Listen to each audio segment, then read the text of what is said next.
Sends it out to center. Pitts is just gonna watch. Out to Woodson. Woodson will shoot a three. Yes!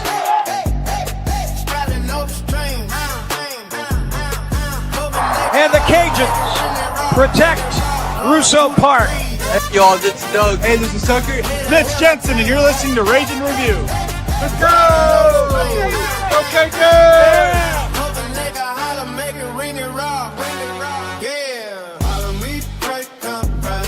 Welcome into another edition of Rage and Review. A new little beat, a new little intro. Welcome in if you haven't seen it already. We got a full house tonight. We are excited to get started. We got a lot to go down, as you can tell by the rundown. KG, RC, Lane in the house, Jerry in the back. Boys, been a crazy week, man. There has been a lot going on these past few days. We had the fire at the Teague. We had the renaming of the I guess the renaming of the Teague is what you could say. We have a sponsorship, but going the other way, which is really cool. Sawyer Pruitt's brother signing a deal with us. We're going to be sponsoring Peyton Pruitt as he begins his ACL, which is, I believe, is it Adult Cornhole League? Something like that. American Cornhole League, which I didn't know was a professional thing, but man, you're going to see him on the Ocho one day, and he's going to have Rage and Review on his shirt because we're sponsoring him. That'll be really cool. Exciting little partnership we got going on there. But we'll get into the naming the robe, the Teague, after Coach Robichaux is Tony Robichaux Stadium, ML Teague Moore Field. I don't know which way it's going to go first. But that's been pretty exciting, boys. A lot of work, a lot of effort, team effort going into releasing that.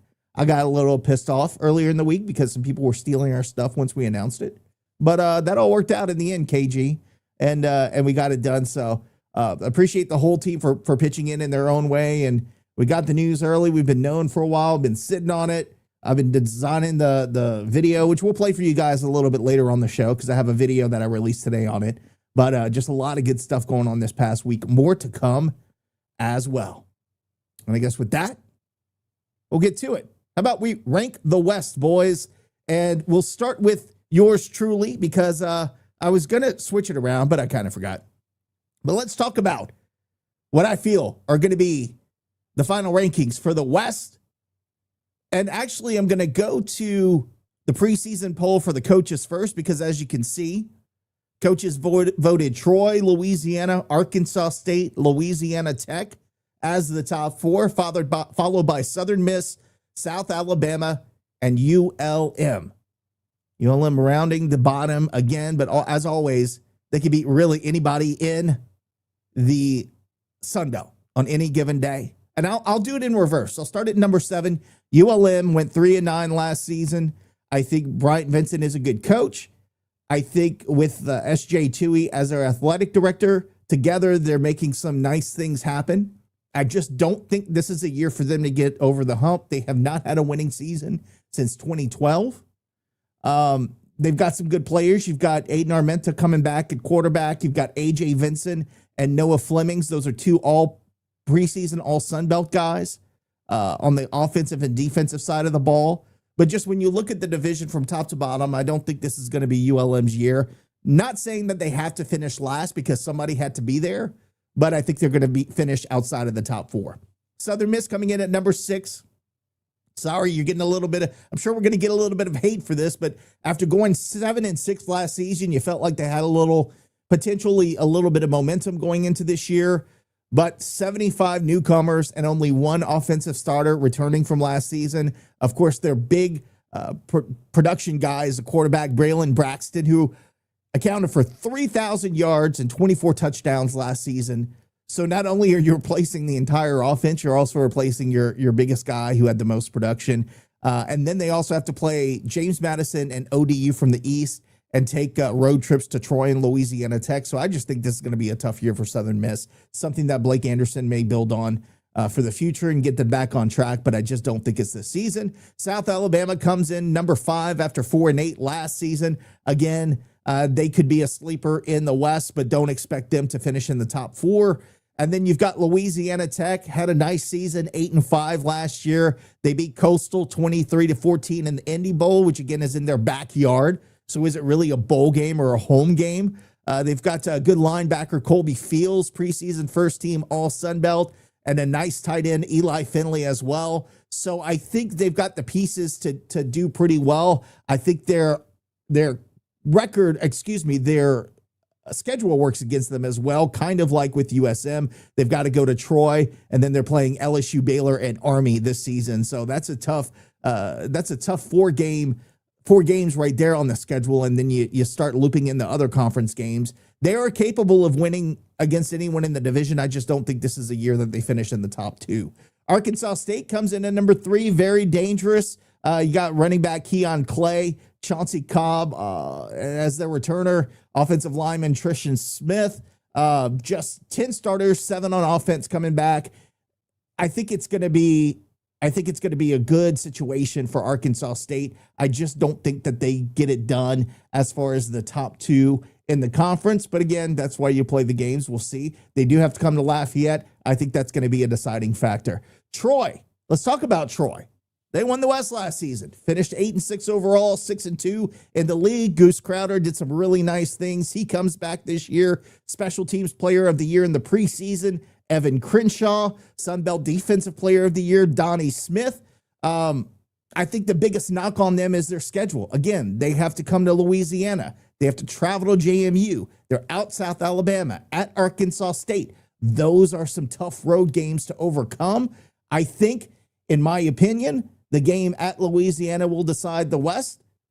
And I know I picked Louisiana to lose, but look, we have permission to modify our picks at this point of the season. I'm taking that back and saying Louisiana beats Troy at home and wins the West.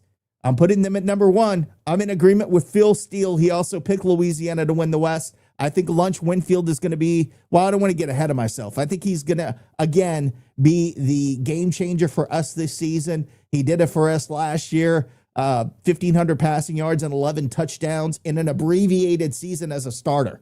You have to kind of consider that as well. But we finished the season on a 4-game winning streak. Now we're going to have a hopefully healthy Shelton Sampson Jr. We're going to have Brent Gordon Jr. We're going to have Fitzgerald West Jr. Big caveat, big asterisk. If our linebackers and defensive backs can stay healthy this year, because we don't have a lot of depth there, and our offense is clicking on all cylinders, Louisiana wins the West. And that's what I have to say about that. Boys, let's go to you, Cole. I will not wait any longer. We have a little bit in common, except for the top 3. Talk to us a little bit about it. Yeah, I'm not going to deep dive as you did with all the teams. Great job, by the way, giving these viewers some background on where these teams are this year and what they're having to face as far as what their rosters go. But I'll go bottom up. South Alabama, the bottom 3 can kind of be interchangeable, right? I think the bottom 3 of the West, we kind of agreed about this, Nick, me and you, behind the scenes in the lobby. The West is going to be a much more competitive division than the East is, top to bottom, including, 1 through 7. I'm being honest about that. But I think most of us in these rankings, at least for Rage and Review, will agree that the bottom 3 teams, I'd be surprised if I saw anybody else that wasn't, South Al, ULM, and USM. Starting with South Al, that's a team that they do bring back some starters from last year, but that is the biggest team in the West that is trending downward, last year included. Even with them returning some of the starters, that team still has a downward trajectory. They do bring back their quarterback. I believe they bring back their running back as well. But I just don't have a good vibe coming from South Alabama. ULM, I'm going to be honest with you. ULM and USN, you can flip-flop them. The only reason I put Southern Miss above ULM in this ranking is because I actually had in my original, my season rankings for the Cajuns, I had Southern Miss beating us this year as kind of our upset of the year. You know how the Cajuns always have that one game that they drop that they have no business losing? I had Southern Miss beating the Cajuns, which is why I put Southern Miss ahead of ULM in the West rankings as far as that goes. But honestly, ULM, you said it, they're bringing back the most veteran quarterback of the entire league. I want to say Aiden Armenta is going on his 3rd year as a starter in the Sun Belt, which is, like I just said, the most veteran-led quarterback out of every school in our in our conference.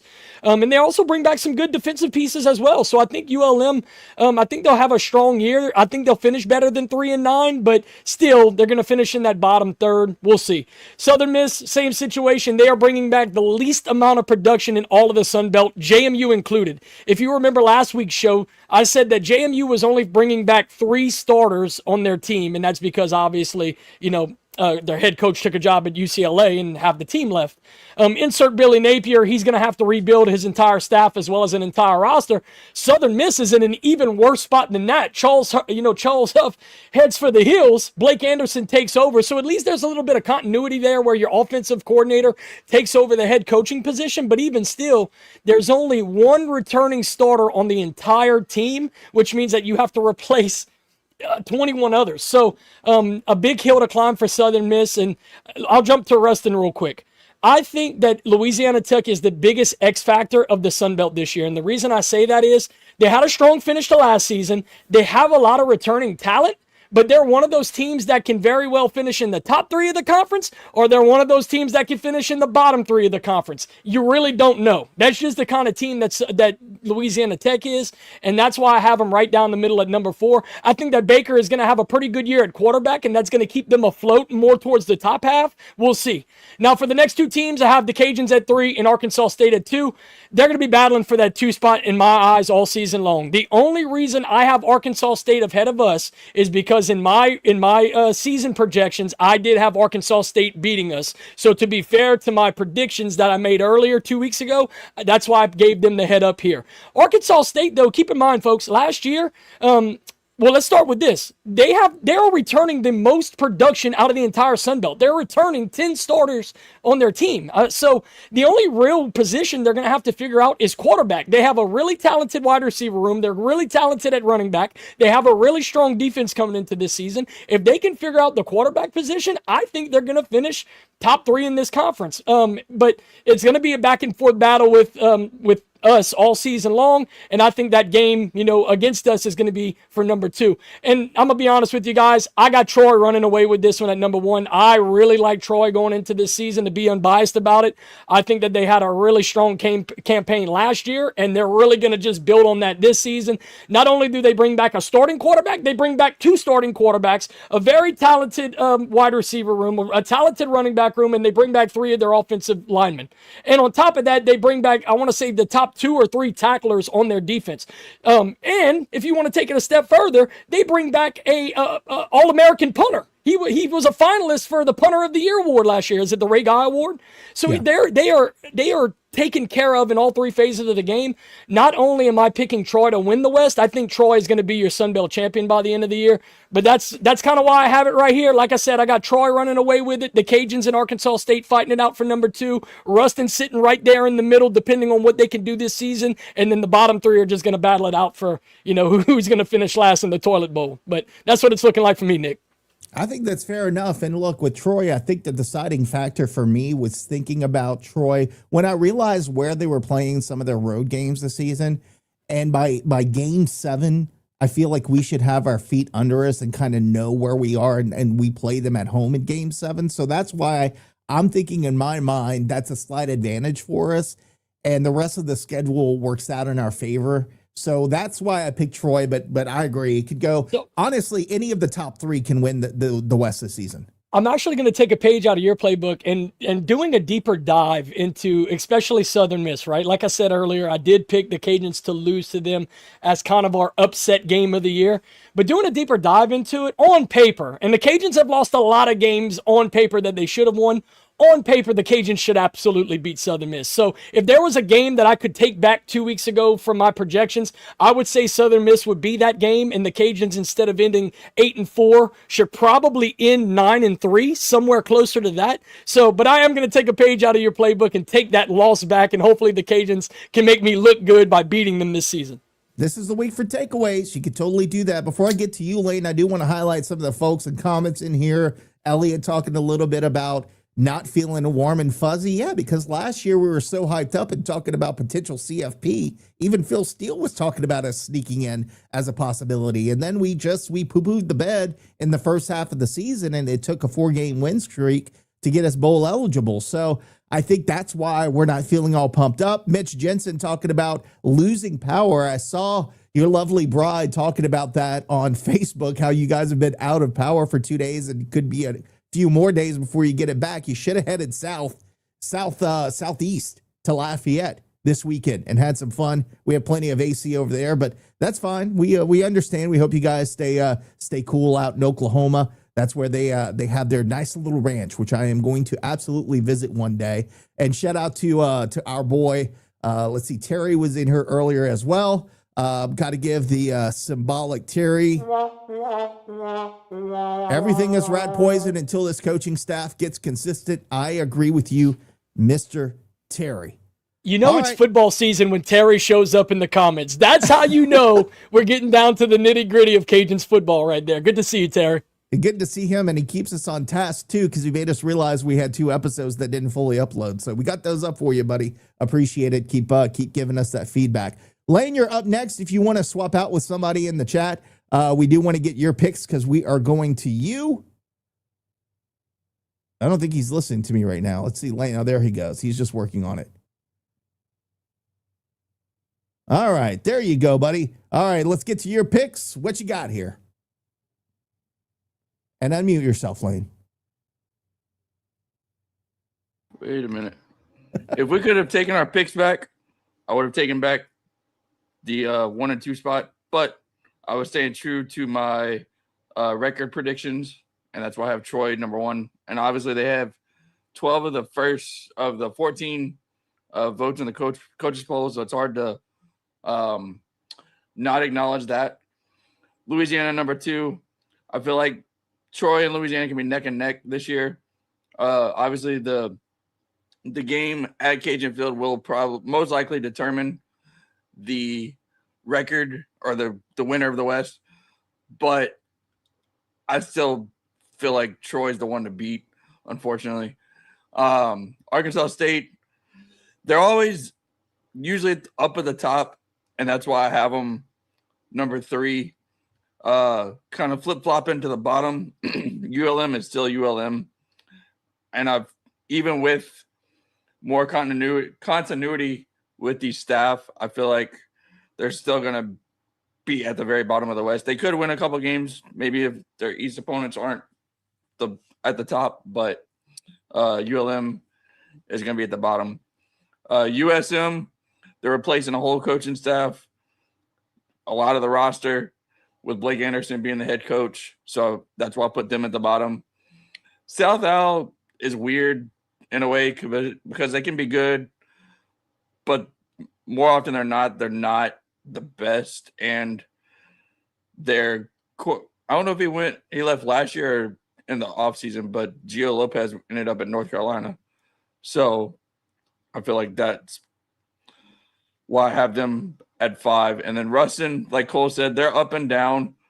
They could finish all the way at the bottom, or they could finish in the top 4, but I just don't see them finishing above the first 3. Good stuff, man. Not gonna disagree about your comment in regards to Ruston, because I feel like in Conference USA, I'm not saying that the top of Conference USA isn't good. I mean, hell, we lost to Delaware. I mean, Missouri State was pretty good last year. Liberty is always somebody who's in the conversation. I just feel like the bottom of Conference USA is really, really, really bad once you get below that.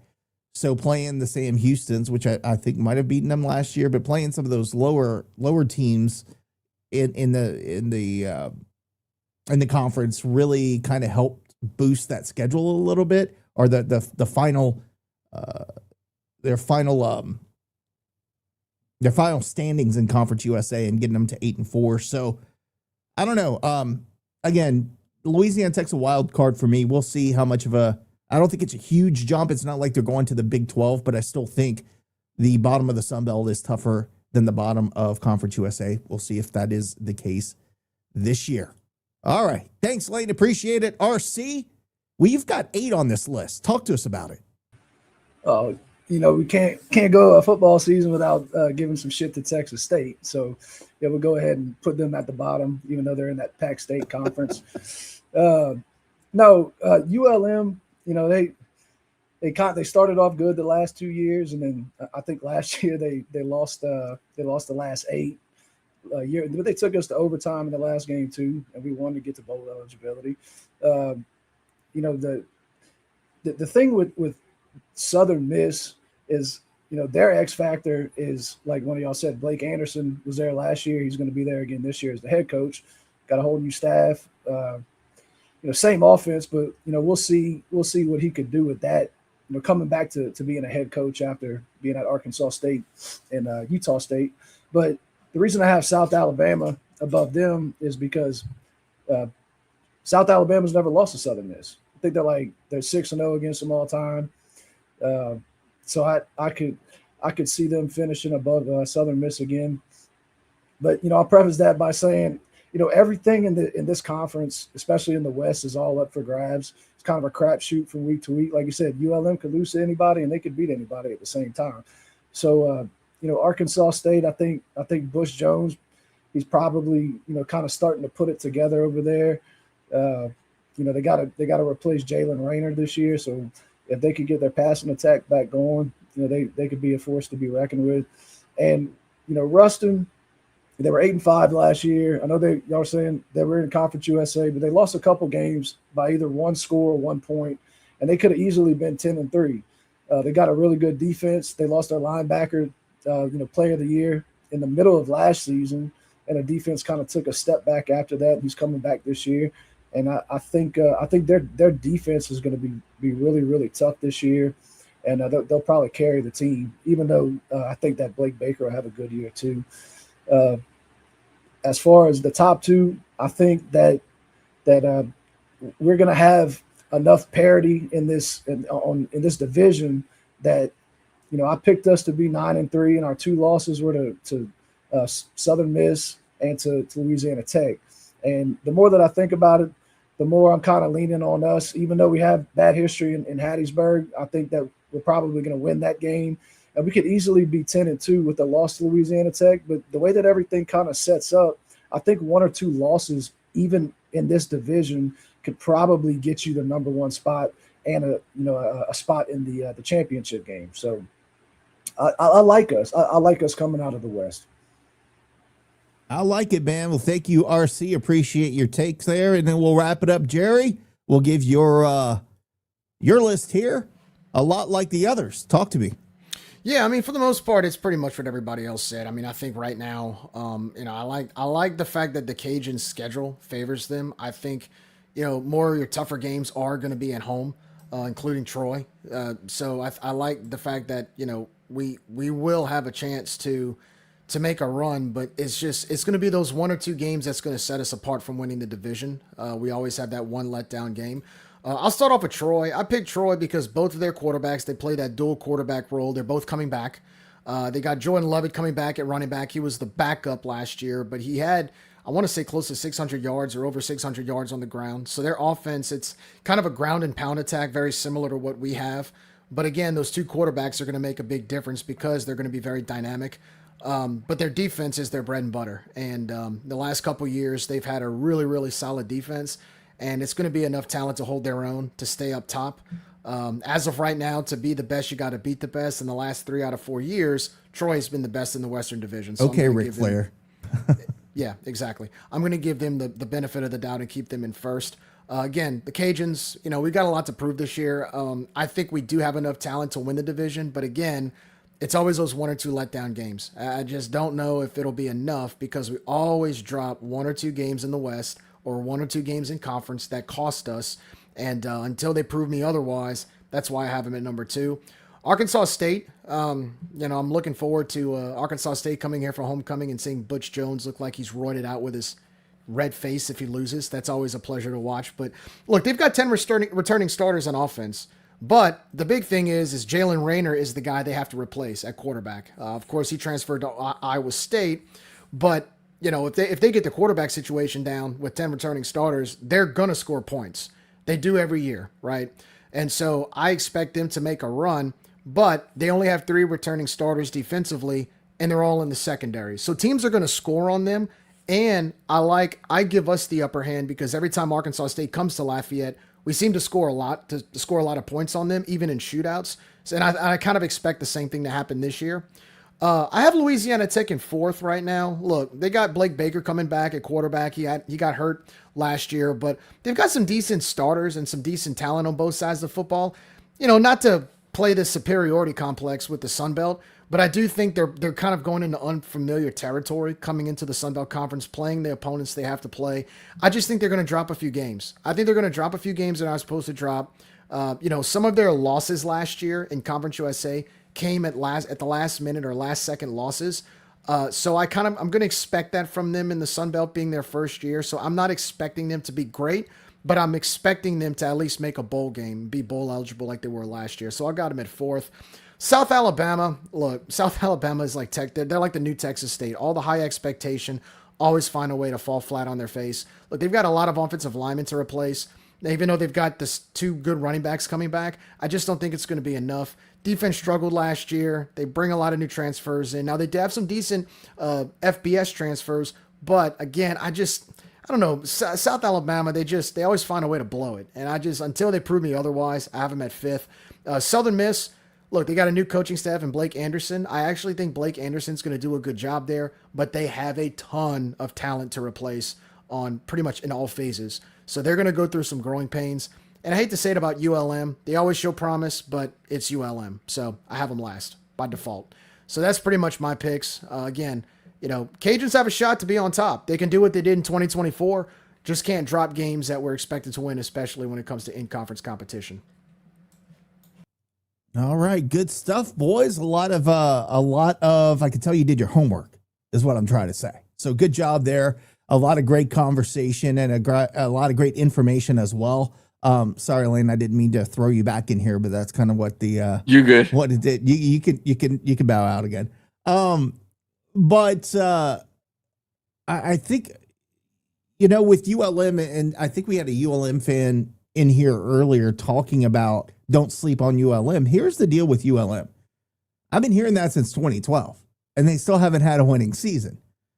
So 2012 was their last winning season. Oh, it was. So it was 2013. Yeah. So again, until you show me something, I'm not gonna keep on putting money on 12 on the roulette wheel when 12 ain't never hitting. It hadn't hit for 10 years, you know. I got to see what Bryant Vincent can do this year. I think this is a crucial year for him as far as just overall recruiting and SJ getting some things done in the community and raising some money and trying to do some nice things. I mean, let's face it. I know we like to poo-poo on ULM for not having money. We're kind of in the same boat right now in the grand scheme of things, as are all the most, I shouldn't say all, JMU's an exception and a couple other schools have a lot of money. We're all in the same boat trying to scratch and claw our way to relevance in this day and age of college football. So you kind of have to respect what Bryant Vincent and SJ are doing up there. However, at the same time, you can't keep telling me, oh, this is the year, and it's never the year. Like, at some point, we got to see that happen. But again, ULM always has a way to sneak up on somebody. They did it to JMU a couple seasons ago, and that was absolutely crazy. They can do it to anyone in the conference, especially in the West. We all know each other very well. They always play us very close, and it usually comes to a special teams blunder. As we were talking, KG, seems like their kicker always seems to screw it up at the end and give us a win. Last year was no different. I do want to go around the horn and get your guys' takes on this because this is something I was thinking about as we were talking. Which of all of the teams in the West has the biggest potential to surprise people on how good they are compared to where we have you or where you have them ranked? And what team do you think has the biggest chance of disappointment? I'll say Louisiana has the biggest chance of disappointment. Again, we always put our money on Louisiana, not just us, national media in the preseason rankings, 1 or 2 every year. And we consistently, I'm not going to say, well, yeah, over the last couple of years, we have failed to deliver there. So I think, again, being at number 2, we were picked number 1 preseason last year, number 2 this season. We have the biggest chance out of all those teams to really underperform and not do well. And who has the chance to move up? I think Louisiana Tech. I think you guys made the case for it. They've got some key returners there. I think it will be just interesting to see based on their schedule how that pans out. Because again, there's no gimme in the West, and there's no gimme in the Sun Belt this season, or any season really. So those are my two as far as I think Louisiana Tech is most likely to overperform. Louisiana is, if somebody's going to underachieve, that could be us. KG, your thoughts? Do you have anybody at the top of your head? I mean, UL could literally be the answer for both of those questions. They could have the highest ceiling and the lowest floor. But I'm actually going to answer Southern Miss as having the lowest floor. I mean, most of us have Southern Miss finishing in that, the 5 or 6 spot. But let's be real with ourselves. They're having to replace all but one of their starters, and most of it with transfers that are going to have, you're going into the season hoping that they have chemistry. You're going into the season with a brand new quarterback hoping that he performs well. Southern Miss could be the bottom of this conference, especially our division, if we're being honest. So I'm going to say Southern Miss has the lowest floor. I think the team with the highest ceiling, outside of Troy, obviously, because I had them finishing first, I'm going to say the Cajuns. I think the Cajuns, if they can put it all together with the schedule that we have, guys, we have a bottom 10 schedule in all of college football. If we put it together, stay healthy, and just do a good job playing complementary football all season long, we can be a 10-win team before we even get to the postseason. I believe that. So yeah, I not to be a homer, but I really think if the Cajuns can put it together and stay healthy, which is a lot of ifs, because these last couple seasons have absolutely plagued us in those categories. But yeah, with the schedule we have, if they can put it together and stay healthy, we can be a 10-win ball club. So yeah, Cajuns with the highest ceiling, Southern Miss with the lowest floor. Anybody else want to chime in on that? All right.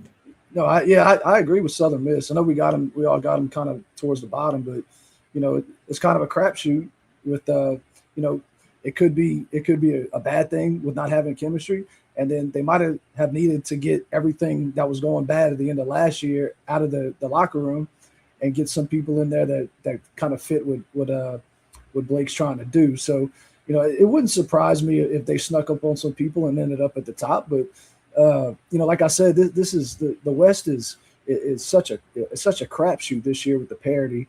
And then, like you said, Louisiana, if it'll be real disappointing if we don't finish in the top half. But, we've kind of seen the same thing over the past 4 or 5 years. So I guess it wouldn't be too surprising. Lane, what you got? So I was going to say, if ULM can find a kicker, I think they'll improve a lot. Not even necessarily beating us, but I feel like they can get to 5 or 6 wins possibly if they can put it all together. But like y'all said, Louisiana has the best chance and worst chance to fail. If we can stay healthy, the sky's the limit, honestly. But if one of our key positions goes down, we're going to be in trouble for sure. Jerry, I'll let you come back in. Any final thoughts there? You want to give your take on what do you think? I definitely think Southern Miss has the most upside, only because we've seen Blake Anderson's track record. He's going to Arkansas State, and their offense was pretty solid during his tenure there. He goes to Utah State, same thing. So basically, he can take a bunch of players that may not have the experience and at least create something out of what he's got to make it an effective offense, at least to score points. One of the things that was kind of shocking to a lot of people under Will Hall's tenure was Will Hall's an offensive guy and they couldn't score. I think Blake Anderson's kind of the opposite. Plus he has a history in Hattiesburg to, producing decent offenses in the year that he was there. So I think Southern Miss definitely has the upside. Whether or not they can get to, 7-8 wins is going to be the challenge. But it would not surprise me if he surprises some people, or if they surprise some people with just his way of coaching and his track record. And definitely, as far as disappointing, it's definitely the Cajuns. I mean, we have everything that we need in place. We have a very friendly schedule. We have enough talent on both sides, or all 3 phases, to at least make a run. Like last year, we had a lot of disappointing losses, especially earlier in the season. That can, I hope that history doesn't repeat itself, but definitely to me, the Cajuns are the team that could be the most disappointing. I mean, that's an obvious answer. Will Hall at Tulane still is not on my bingo card. I don't know. Look, and a lot of people said it sounded familiar because of what happened with Dez, and everybody was like, Odez got, the head coaching position. We were kind of surprised by that. But Will Hall, he was a losing head coach for several years and got hired. So I think it's a little different scenario. Shout out to Louisiana Raging Cajun Soccer beating Nichols 2-0 or 2-0, as somebody in this chat said earlier. Gotta say it right, Nick. 2-0. Come on, man. We ain't in England, bro. Like we say nothing over here. Or as my dad says, when it was 0-0, he loves to say nothing a parir. That's a score. So we're gonna stick with that when it's. Do you say 0-0 when it's 0-0? I mean, that's the dumbest thing ever. You actually That's say so that. stupid. Yeah, that's what you so say. stupid. But look, boy, new addition to the pod room. I got the girls' soccer signed that. autograph poster Let's right behind go. me. So look, girls get a win. They get a little bit of airtime with Raging Review right behind me, man. Yeah, just FYI, with that win, they're 2-1-1 on the year. So above 500 early on. Good start. Good start for the Cajuns. Good job, ladies. Much improved already at this point in the season. So love to see it. All right, boys, let's go to the West Coach and Player of the Year. I won't give my pick because it probably is going to be what RC picks. So you know what? Since I called you out, RC, go ahead. Give me your thoughts on the Coach of the Year and Player of the Year from the West. Well, it's got to go with my picks for winning the West, staying home. I'm going to go Mike for Coach of the Year and Lunch for Player of the Year. So That's what I'm saying.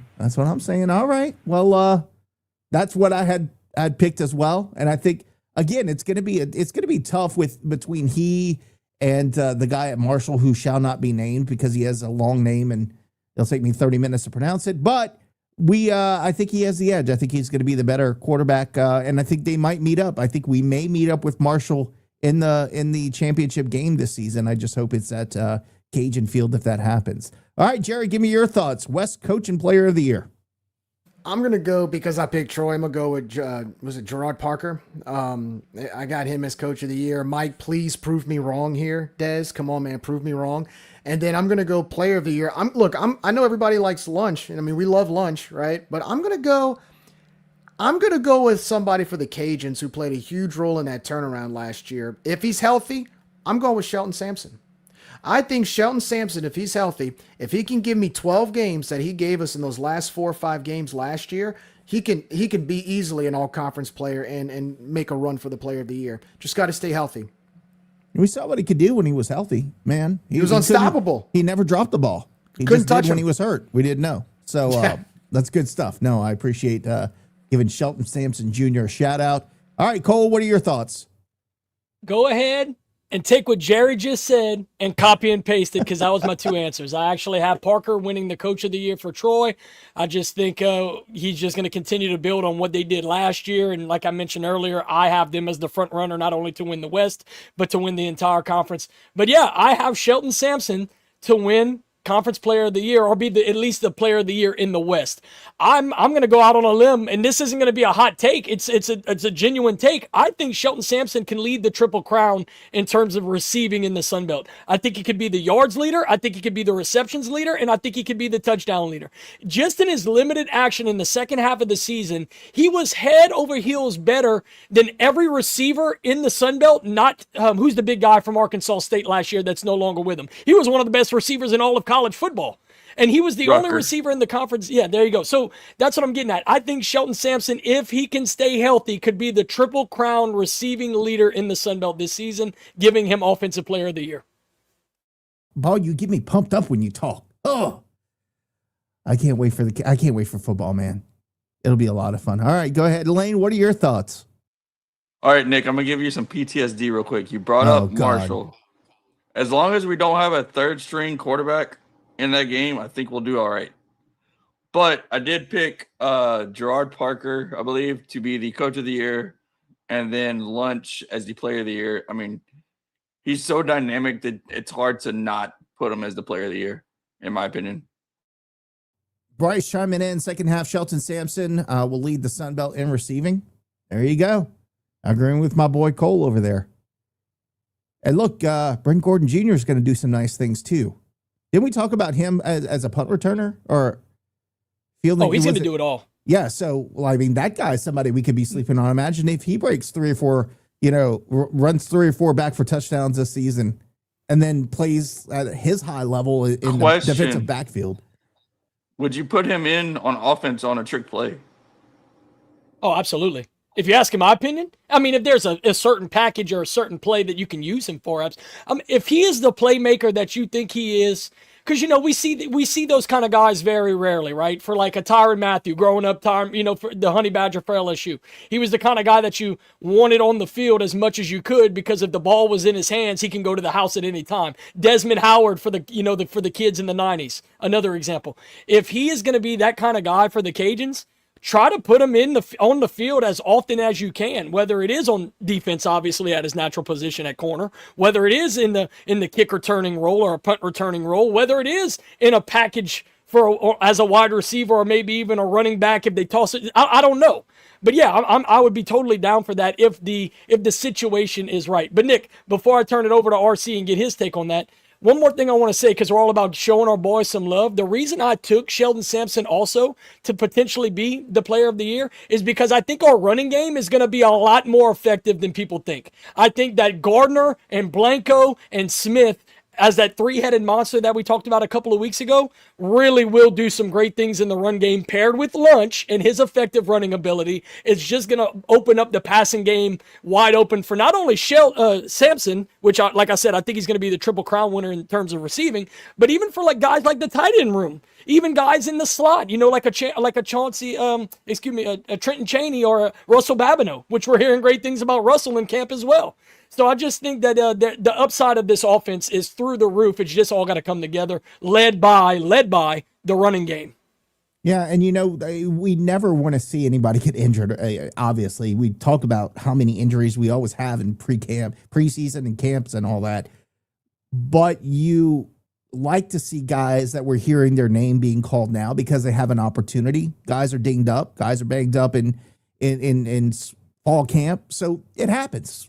Guys get hurt in a play. They sit out for a couple of practices, and you hear another guys step up. That's what fall camp is for, and it's good to hear Russell Babineau's name being thrown around there. I will be interested to see in the running back room because we know we have three guys who are all very capable and can be really a true three-headed monster this season. And I've not really dug into this, but the question for me is we always had like a thunder and lightning, the guy who was a bulldozer, the guy who had a little bit of speed on the edge.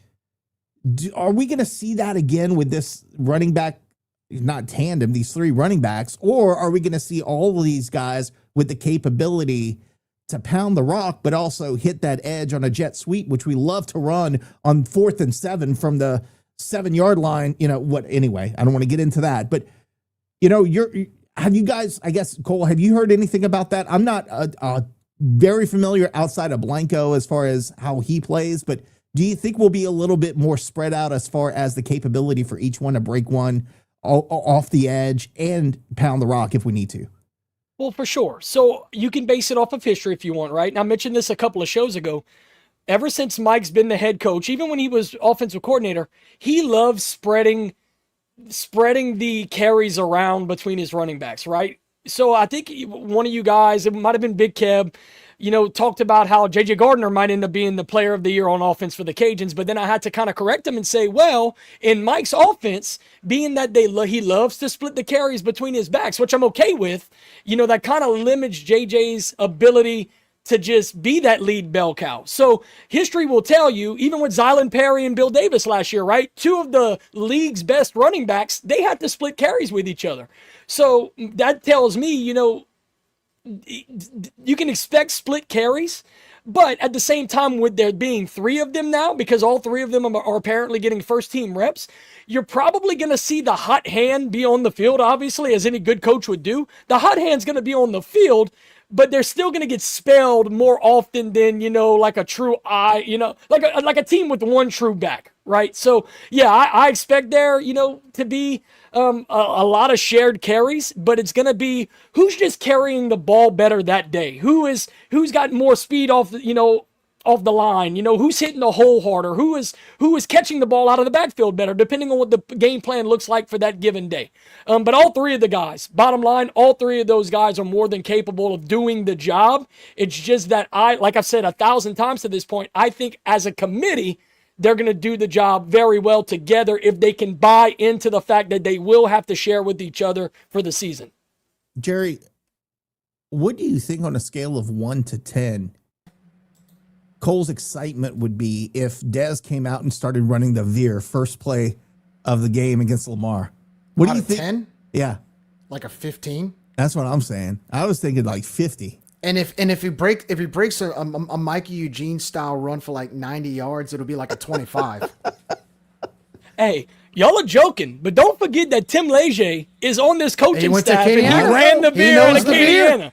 So I mean, do we not can act pull like it there's out. not a man. Do not act like there ain't a man in that building that don't know how to call a 35 veer, baby, and don't know how to call that option because it's there. Elliot talking about being Lamar 40-0. Man, I can't believe we're going to start talking. We're going to start previewing a game. We're going to preview a game next week, dog. Like, that's crazy to think about. And we're all going to start getting aggravated. And this one's for you, RC. I saved this one. I'm sorry, I didn't mean to do that. I saved this one for you, RC. What percentage of plays will Dez call that piss you off this season as offensive coordinator? What percentage of offensive plays are you going to pull your hair out this season? Because look, man calls some good plays, but he's a lot like Napier when we're like, what are we doing? So give me a percentage in your mind that you think for 2026, the percentage will piss you off. I'm not answering that. I'm not answering that. But I will say this. I was watching the highlights from like the Tulane game a couple years ago and then the Wake Forest game after that. And we were almost, other than a couple of turnovers, we were almost unstoppable on offense in those two games. And if you watch the tape on it, we had some very, very good route trees and play designs to get the ball to the tight end, to Terrence Carter. Caden had a touchdown against Tulane, dump it off in the flat. It's just, I don't want to see, and I'm not going to curse, but I don't want to see lunch power 3 times in a row. I don't want to see whenever JMU has their 380-pound interior guard in the middle of the, right over the center's head, and we don't have any timeouts, and he's been dominating us all game, and we run it straight at him. So it's stuff like that that's going to piss everybody off. It's going to happen. What percentage? I don't know. I hope that we've learned. This is year number 5. It's time to put it all together. I mean, truthfully, every head coach is going to piss us off. It doesn't matter who you are. At some point, we're going to be pulling that hair out. But I do think, sometimes he's like Sean Payton. Sometimes he's the Mad Hatter, and we're like, oh, damn, that worked. And sometimes we just want to throw something at the TV. Hopefully, with the amount of talent that we have this season, again, like you said, the route trees that we run, the things that we do, if we stay healthy offensively, then I think that makes a big difference as well. Thanks, boys, for joining me in on that conversation. We'll turn it over to some other things that are going on right now. Put Oprah up there because you get a TRO. You get a TRO. Everybody gets TROs these days. So that's been the topic of conversation the last couple of weeks. Of course, the TSAB nation is taking a lot of heat right now. Finally, it's not just us arguing with them 24/7. Now we can take a little bit of a break and watch it from afar. But it all started with the NCAA coming out and saying, okay, if you get a 5th year back because of 2022, or excuse me, because of COVID, you get a year back. Well, that's great, with absolutely zero guidance. So this is some of the NCAA is doing, because there is zero guidance given. There are no rules put in place. But at the same time, the NCAA knows if they put a rule in place, then they're going to get sued and get overturned. Well, I find it funny nobody's sued. Nobody's trying to get a TRO to say, okay, no, we can't have any 5th-year seniors back this year. Can't do it. Nobody's suing that. Everybody is looking out for the player, which I'm all about looking out for players. But of course, you know the story. Now professional NFL players who have signed contracts and have participated in preseason, played in games. Now they're coming back to school, particularly that school down the basin. So it's gotten to the point where people are like, no, we don't need Congress to intervene, and NCAA bad, and We're just taking advantage of the rules and yada, yada, yada. But at the end of the day, there are no guardrails. Like we thought it was a Wild West before. Like now it is gone completely insane. And just today, just this afternoon, so the SEC, the Big Ten, I think the Big 12, Sunbelt came out with statements saying we will not allow anyone who has played professionally in football or basketball. I don't know if they said all sports, but I know specifically football and basketball. If you played in these leagues, you cannot play college. And that started with Sankey, and then it kind of trickled its way down to the Sun Belt, which I think maybe have been a mistake for the Sun Belt, but I digress. Well, then now a TRO has been issued against them and the NCAA, the SEC and the NCAA, to say, no, they can do what they want. If they can come back. Where does this end, guys? I don't know where this ends. I mean, and I know you don't really get into this a lot, KG, but just as a common fan, like this is absolute insanity, because like this morning we woke up with conferences saying, nope, we're going to put our own rules. And now you have TROs from judges who are saying, nope, your rules don't matter. But then now there's probably going to be another TRO issued somewhere near the SEC that says, no, it does matter. And then we're going to keep going back and forth. Feels like this is never going to end. And I don't know what the end result is from this. It's just as Elliot said, it's a poop show. It's ridiculous. So I'll open it up to you, KG, because like I said, I know you don't get into it much, but it's been so in the news these last couple of days that it feels like I don't even know what I'm watching anymore. I don't know what's happening minute to minute. Doesn't it feel like a lifetime ago where college football was such a head over heels better product than the NFL is, or, was, or whatever you want to say? But like, I miss the days where everything was simple. You knew year to year who was going to be on your roster. If there was somebody that transferred out or in, it was a handful, maybe two handfuls. Now it's like you can completely flip an entire roster in one off season. Like you can bring in 20 or 30 transfers if that's what you see fit. It's just, and that's just the NIL part of it. If you want to go to now, you got judges making official rulings on behalf of players that disrupt the decades old rulings that the NCAA used to upheld. Going back, and I don't remember who the NCAA president was at the time, but I remember specifically he went on camera, and this had to be maybe 10, 15 years ago, and said, listen, if y'all open up this NIL, Pandora's box, there's no putting the genie back in. And he wasn't just talking about NIL. He was talking about what we're talking about right now. Like, there is no end. There is no governing body. Like, who's going to enforce this crap? Especially when you have federal, judges making these rulings. Like, where does it end? I don't know if there is an end. I don't know what college football is going to look like 5 to 10 years from now. Hell, I don't know what it's going to look like a year from now. But Nick, you're right. This is way above my headspace. I just know as a fan, I would be the Cajuns at heart are my favorite team across all sports. So being in the Sun Belt is a little different than being a Power 5, a Power 4 fan. We're at a lower level. This doesn't happen as much here in Lafayette or around our conference.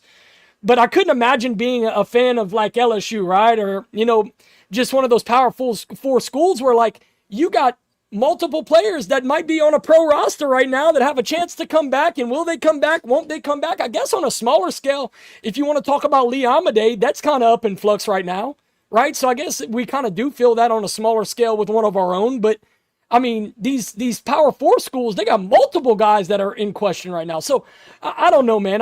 It's getting very hard to say that college football is a better product than the NFL anymore, because at least the NFL is organized. At least going into the season what the product is going to be and who's on your roster. This is just a joke now. It's becoming it's just a joke, and it's just not. I'm tired of it. There needs to be somebody. Ideally not in the government. I don't want, what's Ronald Reagan's old saying? The worst saying that can ever be is, hey, I'm from the government and I'm here to help. Ideally, it's not somebody from the government that's going to step in and have to put their foot down to fix college football. I don't want that to happen, but I just don't know who else is out there that can, maybe a Nick Saban. I mean, he's had some great ideas about how to fix the sport if you make like a ambassador of college football. I don't know, but somebody prominent is going to have to put their foot down and say, this shit's got to stop. And Lane, I'm sorry for cussing. You got to edit that one out, buddy. Well, with that, there was no, yes, there was a warning, but there was no action to prepare for anything. It was complete inaction. Oh, this is going to open Pandora's box. Okay, how are you preparing for it? Well, we're not. And so as a result of that, the money spoke. So whatever ESPN wanted, they just pushed their two biggest brands to do what they say. And guess what? Big Ten and SEC are making the rules. And look at what's happened. The SEC makes this rule. Now next thing you know, Big Ten, now Big 12's following suit. Now the Sun Belt's in. So now it's a trickle down thing. So now we've surrendered. Like, it's not, you started, it's a Power 5, then it became a Power 4. Now it's two conferences that whatever they say, you just fall in line because you have no other choice. That's not what college sports are supposed to be. First of all, it's supposed to be an even playing field. That has been going a long time ago, before NIL. Players were getting paid under the table. Nobody was doing shit about it. But we give out some free T-shirts and we lose scholarships. So again, it's never been a level playing field, but it's so broken that it's hard to envision what the end result will be without saying just a complete destruction of the sport. And without collective bargaining, I guess, is the answer to that. But again, now you got to get the government involved because they have to figure out how these guys are going to get taxed and what, I mean, and now I even have to understand, okay, so is the SEC, if Lane Kiffin ignores the SEC's rule and goes with the TRO, can the SEC still fine the school and ban him from coaching for 50% of the games? I think so. I think he can still do it, but the conference can still penalize him. Unless, guess what? Another TRO comes out from a judge in Baton Rouge that says, nope, you can't issue. I don't know if they have the power to do that. RC, it's gone completely off the rails, and I don't know, man. I wanted to hear your take on this. Well, I've always been a fan of NIL in its purest form. You know, scholarships, getting fed, getting health care, as far as not having to pay for dinners. If they sell some of their jerseys, the player gets a cut off of that. If they do some commercials, they might get something like that. But the pay for play and the level that it's gotten to, combined with the unlimited transfers in this transfer portal, that's what originally opened up Pandora's box. So as far as this year goes, like what happened with the 5-for-5 thing, the NCAA screwed itself whenever they waited till after the season or right before, saying, okay, now we're going to do this 5-for-5 thing. And instead of just grandfathering in the seniors of last year for this one-time deal, they're opening up a whole nother box of BS where they're bringing the lawsuits upon themselves. I mean, obviously, if you knew something like that was going to happen and you were going to make that decision, you knew the TROs and the lawsuits and everything were going to come, but as far as like a governing body, that's what they're supposed to be. They used to penalize us for selling T-shirts whenever people were getting $10,000 underneath the table. So I don't know where you go from here. As far as the SEC goes,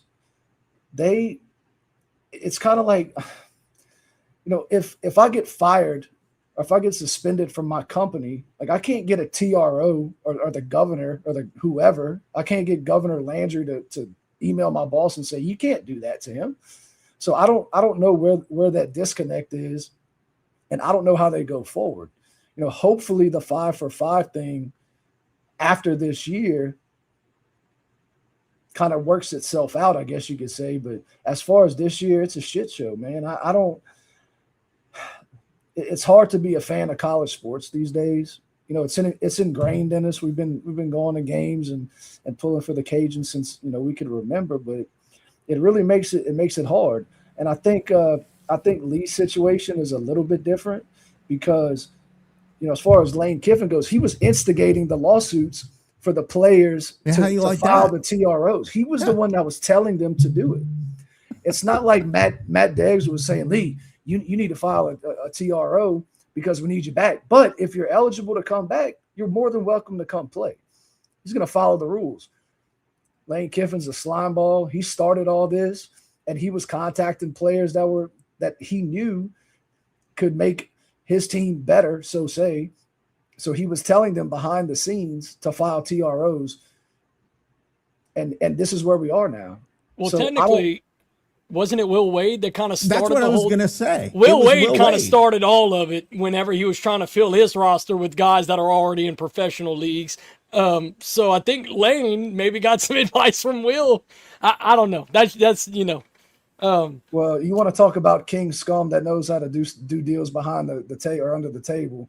You're looking at the master at Will Wade. So if you put them two together, I mean, that's slime ball central right there. So, but it's so crazy to me because of all this crap that he does, he's still not a great, like, he doesn't get the results.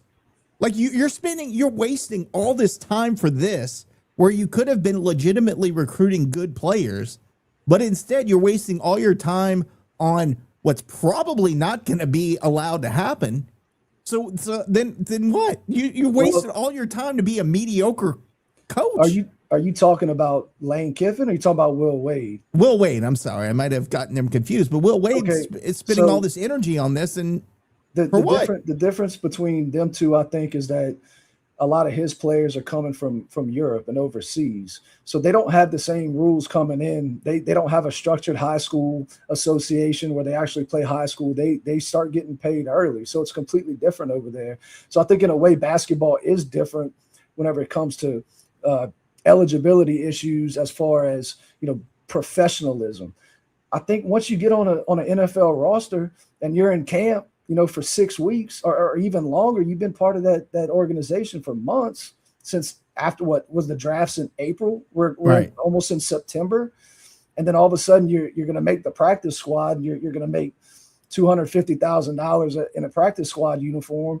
And they come back and say, well, why don't you come make 1.5 over here? That's crazy. It's insanity. And the kid that's been working his ass off gets kicked off the roster to let this guy go. Because once again, the NCAA mandated roster limits. So you can only have, I think it's 105. So what happens to number 105 if 103, 106, 7, and 8 come in from the NFL? That's a TRO to allow more players on the roster. Allow more players, yeah. Jerry, your thoughts? No, first of all, I've always said it. This is what happens when decades and decades of neglect by the NCAA, where they turned a blind eye to the big schools paying under the table, cheating, doing things that they know that's going on at these big schools. This is what happens when that constantly goes on and when you selectively enforce rules. There's no reason why UL should have gotten a sanction or a penalty for handing out T-shirts after a spring game.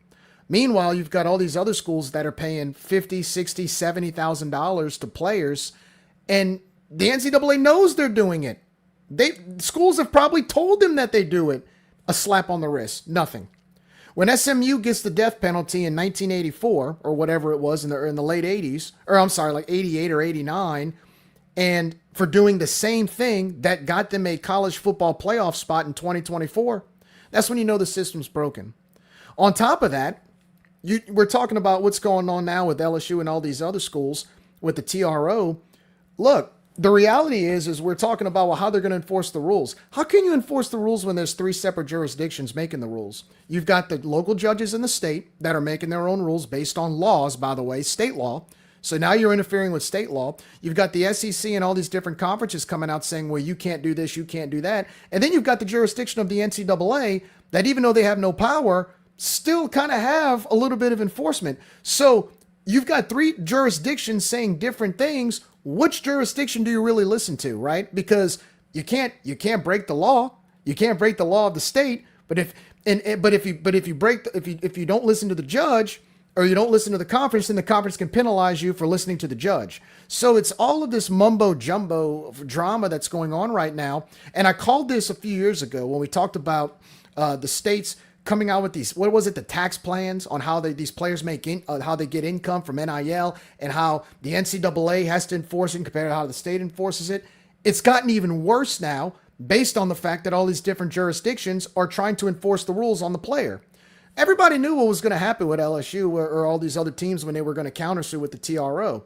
How's the NCAA and the conference going to be able to enforce that? Because guess what? The minute the SEC enforces that, to your point, Nick, the states, they're going to come back and counter these players or whoever they are going to come back and countersue and say, well, the state said that we can do it. So why are you enforcing the rules? So that's what happens when you have 20 or 30 or 40 years of neglect, when the NCAA could have fixed this 10, 15 years ago, when they could have been fair all along, even with the big schools, and punished the big schools like they do the little schools. But because of the way they neglected, this is what you get.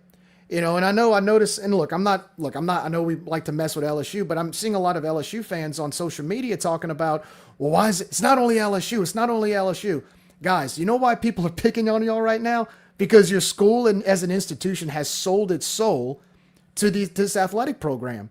You're paying $50 million to Lane Kiffin for NIL. You're paying $15 million to Will Wade. The same Will Wade that you fired 5 or 6 years ago, who got investigated by the FBI, and you brought him back.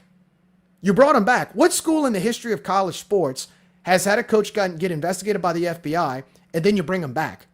Then on top of that, you've got a head football coach that is central of Young and the Restless type drama. So you combine that with what happened with Will Wade, and you guys, and then on top of that, you're the first school ever to bring an NFL player on a roster. Well, guys, what did you expect when it came to your PR? What did y'all expect? So all of this is a circus. All of this is a mess. I don't see how it gets fixed. I mean, we talked about Pandora's box being open. Pandora's box has exploded.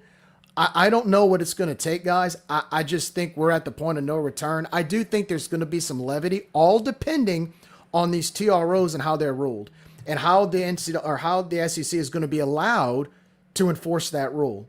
And that's a good question, Nick. I'm kind of wondering, can the SEC enforce the rule if these players get reinstated? Can they penalize these schools for allowing them to come in based on state law, based on state rulings? Now you're stepping into legalities. So where do we go from here? I don't know.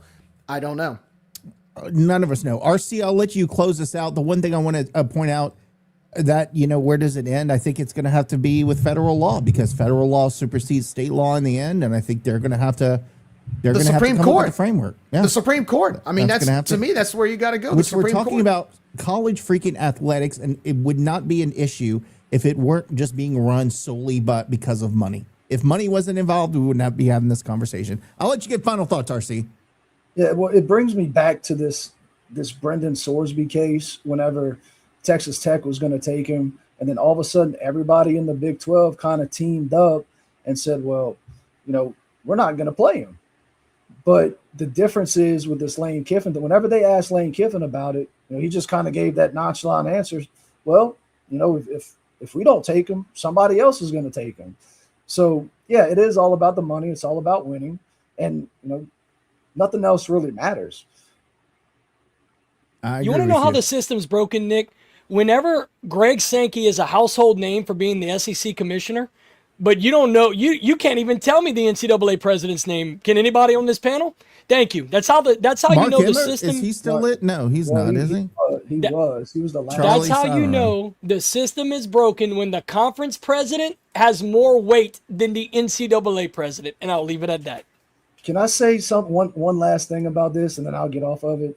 Isn't it crazy? What was Billy Napier's first year? Was it 2018? 18, yeah. You remember whenever he asked our guys to put in like $50 to become an Oh man, member? you would have thought that was Armageddon. Armageddon. I cannot believe. Look at how much things have changed in 8 years now.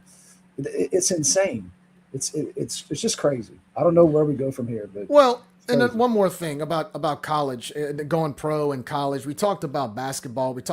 Look, Tony Robichaux said, I remember Tony Robichaux said this back in like 2015. We had a bunch of juniors who had some eligibility left, one more year, but they had some draft stock, right? 2014, we lost a lot of juniors. 2015 and 16, we had a few more guys like that. And he explained to us at one of the Diamond Club lunches, he said, the golden rule of declaring for a draft or whatnot is it all depends on whether or not you hire an agent. The second you hire an agent, you are no longer eligible to come back. That was the rule, and that was the rule across the board. If you want to declare, you want to go pro, you hire an agent, fine, but you can't come back. Now, like Ryan said, We're playing for pro teams, producing stats in preseason games, dressing out in full NFL uniforms, and now we can come back and play college. What are we doing, guys? And we have agents. We have agents for our players that have an office 2 miles down the road, right next to campus, that are backdooring their way with our athletes to get them paid at other schools. Zion Chris, Yeah, he left Southern. Like Simon Southern was like, nah, you know what? Tulane. How old is Max Johnson? He's like, what, 50 now? I mean, he was playing quarterback when Billy was our coach. He's at Georgia Southern now, isn't he? Yeah, he went to like 7 different schools, like the other guy. What's the one that was at LSU from A-Meet? He went to like 8 different schools. Forgot his name, but yeah, I mean, he's TJ Finley. TJ Finley, yeah, like he's like the guy's he like went almost to Ponchatoula, right? Yeah, but anyway, yeah, he was from the North Shore, but he's Max Johnson's probably almost nearing 40, and I mean 30. He's probably almost 30, and he's at school like what, number 7? What do I mean 7? Surely there are going to be a couple of doctors, right? I mean, with all the education they're getting, yeah. Stephen Feehan feels like he was playing for about 20 years. It was Justin Venable. Justin Venable. He was always hurt. Dude played till he was 30 because he could never stay on the field. He could never stay healthy. Poor Justin. That's my boy. All right, good talk, boys. We can, I'm sure we'll talk more about this. I'm working on an article for the website, and the theme of it is the Wild West, and nobody is the sheriff. So like the SEC and the Big Ten said, okay, well, we're going to be the sheriff until somebody steps up and is actually the sheriff. It's going to be the Wild West. So we'll see where that goes. Let's talk about the baseball stadium. I got 2 familiar faces up on the screen. But before we talk about that, let's talk about the Teague. And before the naming situation was revealed, what about the fire, boys? And Jerry, I kind of want you to take the lead on that one because you were the one who brought it to our attention. You said the Teague is on fire and almost shot back a smart-ass remark back at you like, yeah, Jerry, I'm sure the cooking club really has the Teague on fire. And then you sent a video and the Teague was actually on fire, something we broke, breaking news last week, one of 2 stories that we broke. It's been a busy week, but talk to us a little bit about how that went down. Yeah, so like early for last Friday afternoon, probably around 2:30ish, I was driving down Johnston coming from the south where, KG and I live South Lafayette. So I'm going north on Johnston and I'm crossing Camellia. Well, as I'm crossing Camellia, I can see some black smoke in the distance and I didn't know where it was coming from. I didn't know if it was coming from Reds or the movie theater or just Marcus Park, right? And so I'm like, let me follow that black smoke. I'm kind of curious now. I'm kind of nosy. I want to see where it is. And so as I'm getting towards the Grand Theater, I'm like, okay, it's not the Grand Theater, so it's a little bit further down, but it's a little bit to my left. And I mean, it was probably over 1,000 feet in the air, by the way. That's how high the black smoke was. So I decided to get on Congress. And as I'm going on Congress, I'm looking, and I'm about to cross Bertrand. And I can see it a little bit more to my right. And I'm looking, I'm like, man, don't tell me Bourgeois Hall's on fire, or don't tell me there's Blackham or the neighborhood surrounding Bourgeois is on fire. So I take a right on Bertrand, and as I'm looking left, I can see the black smoke being much thicker at the bottom, and I look at the Teague, and it literally looked like the batting cage was on fire at left field. I mean, the flames were probably at least 10 to 15 feet in the air. I mean, it was really, really inflamed, and I'm like, oh my God, like the Teague's on fire, the field's on fire. And I think I texted you guys. I'm like, yeah, guys, our baseball field's on fire right now. And y'all were all like, wait, what? And so that's when I turned the car around, pulled into the parking lot. And then I got those pictures by the cooking club. And like right behind me, like 5 or 6 fire trucks showed up. And look, first of all, kudos to the coaching staff. Kudos to anybody that was there. Kudos to the Lafayette Fire Department, any firefighters that were there. They put out that fire quickly. I'm going to just tell y'all, it could have been a lot worse. They caught that fire at the right time. All those pine needles in the outfield, if any of you have ever walked the warning track, a lot of pine needles out there. That fire could have spread a lot worse than it did. So I want to give a shout out to the Lafayette Fire Department. I want to give a shout out to Coach Deggs and his coaching staff and the trainers that got all the fire water hoses and all the Gatorade buckets to put out the fire. Because I'm going to tell you, when I passed it up on Bertrand, I freaked out. I thought it could have been a lot worse. So yeah, that was our fire story. And apparently, we get a few pictures and we get some footage, and before you know it, we break a national story according to social media. But I'm glad, look, at the end of the day, everybody was safe. There's going to have to be some turf repair. They're obviously moving in the fence. They'll probably have to get some new fence padding, but could have been a lot worse. Kudos to everybody for getting it taken care of. Here's our Doug mention of the episode. We should have asked him to come on because he went and looked at it, so he could tell us for sure what needed to be done. What's up, Lane? Lane. After you told him not to. After I told him, like, don't go there. No, I'm going. Okay. And he went and took pictures on top of that. Yeah. Well, the funny thing is, you sent that in the group chat. We thought you were all joking. Like, that's a random thing to say in the group chat. And then you send the pictures. I'm like, oh, it's really on fire. No, it was really on fire. It was real. It was real. Yeah. Yeah, like I said, I was about to yell at you, Jerry. Because sometimes and shout out to all the media outlets that made national news using our pictures and compliment. I know a lot of them used our what they say they credited us, so thank you for that. But it is pretty cool when you take a picture of something at the cooking club and then all of a sudden you see some media outlet use it. I mean, that is pretty cool. I'm not gonna lie. I got pretty fired up when a local news team shared it without credit, and it was not AI generated. That was one of the funniest comments. I mean, after we looked at it, what are you talking about?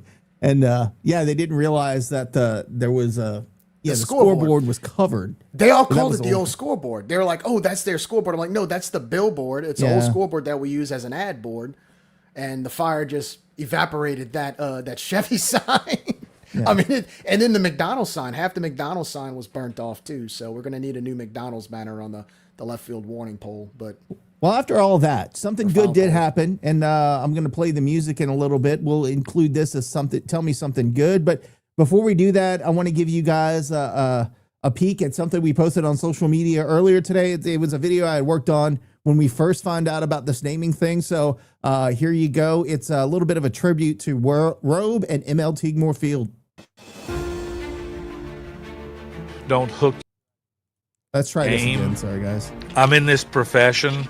It can hook baseball to me as my identity, but that's not my identity.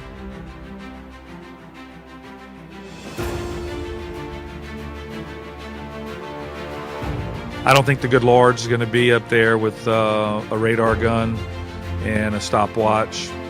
I think he's going to be up there, and I think he's going to have some poignant questions. What kind of husband were you? What kind of father were you?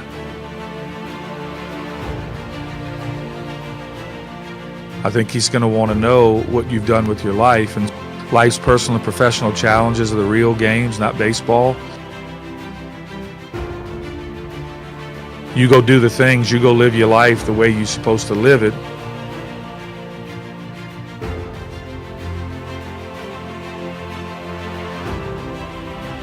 Baseball coach is what I do. It's not who I am.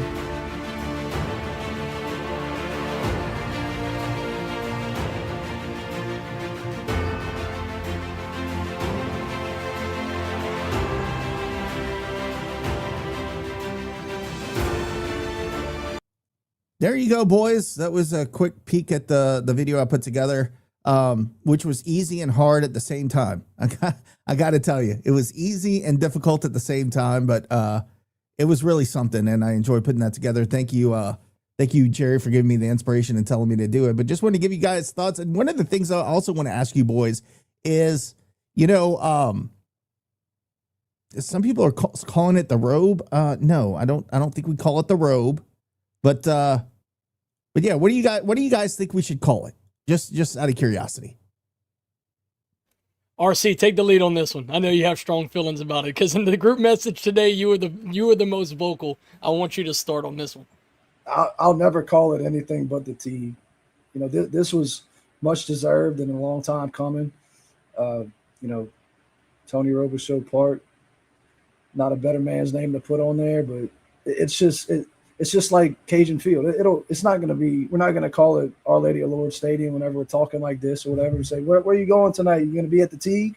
You're not going to. Even whenever it was Russo Park, you going to Russo Park tonight?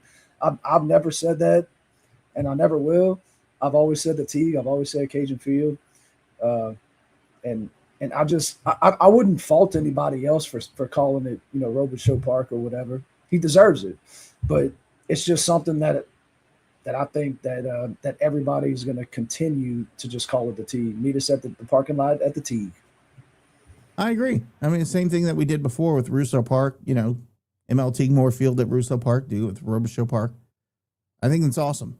And that's Mr. Teague. A lot of people don't know what he looked like. I did have to colorize that, so I did get a little bit of help from AI, but that is his face and what he looked like. And a tall, lanky man that if you were playing American Legion baseball and you didn't have your shirt tucked in, he would get on the PA and yell at you from inside that press box. He ran a tight ship with American Legion ball.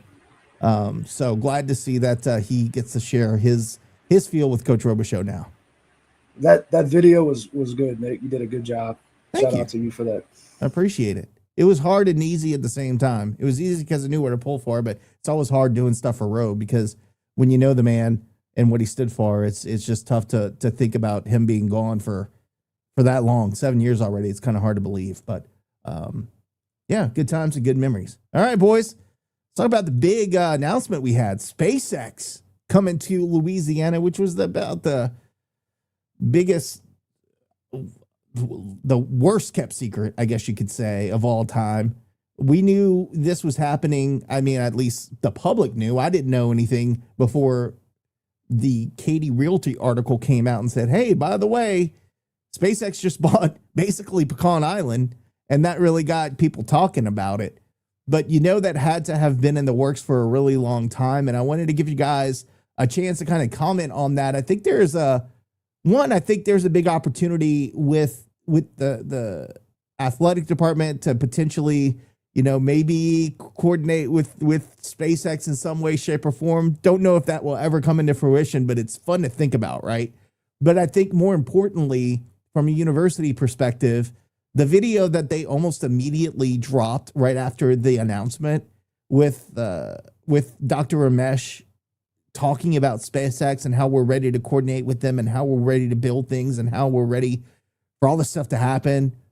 It sounded to me less like a little bit of a hope and more of like, oh no, we ready. And they commented, we're ready. Can you look at Terry's comment and can he answer is he being facetious or is he being serious?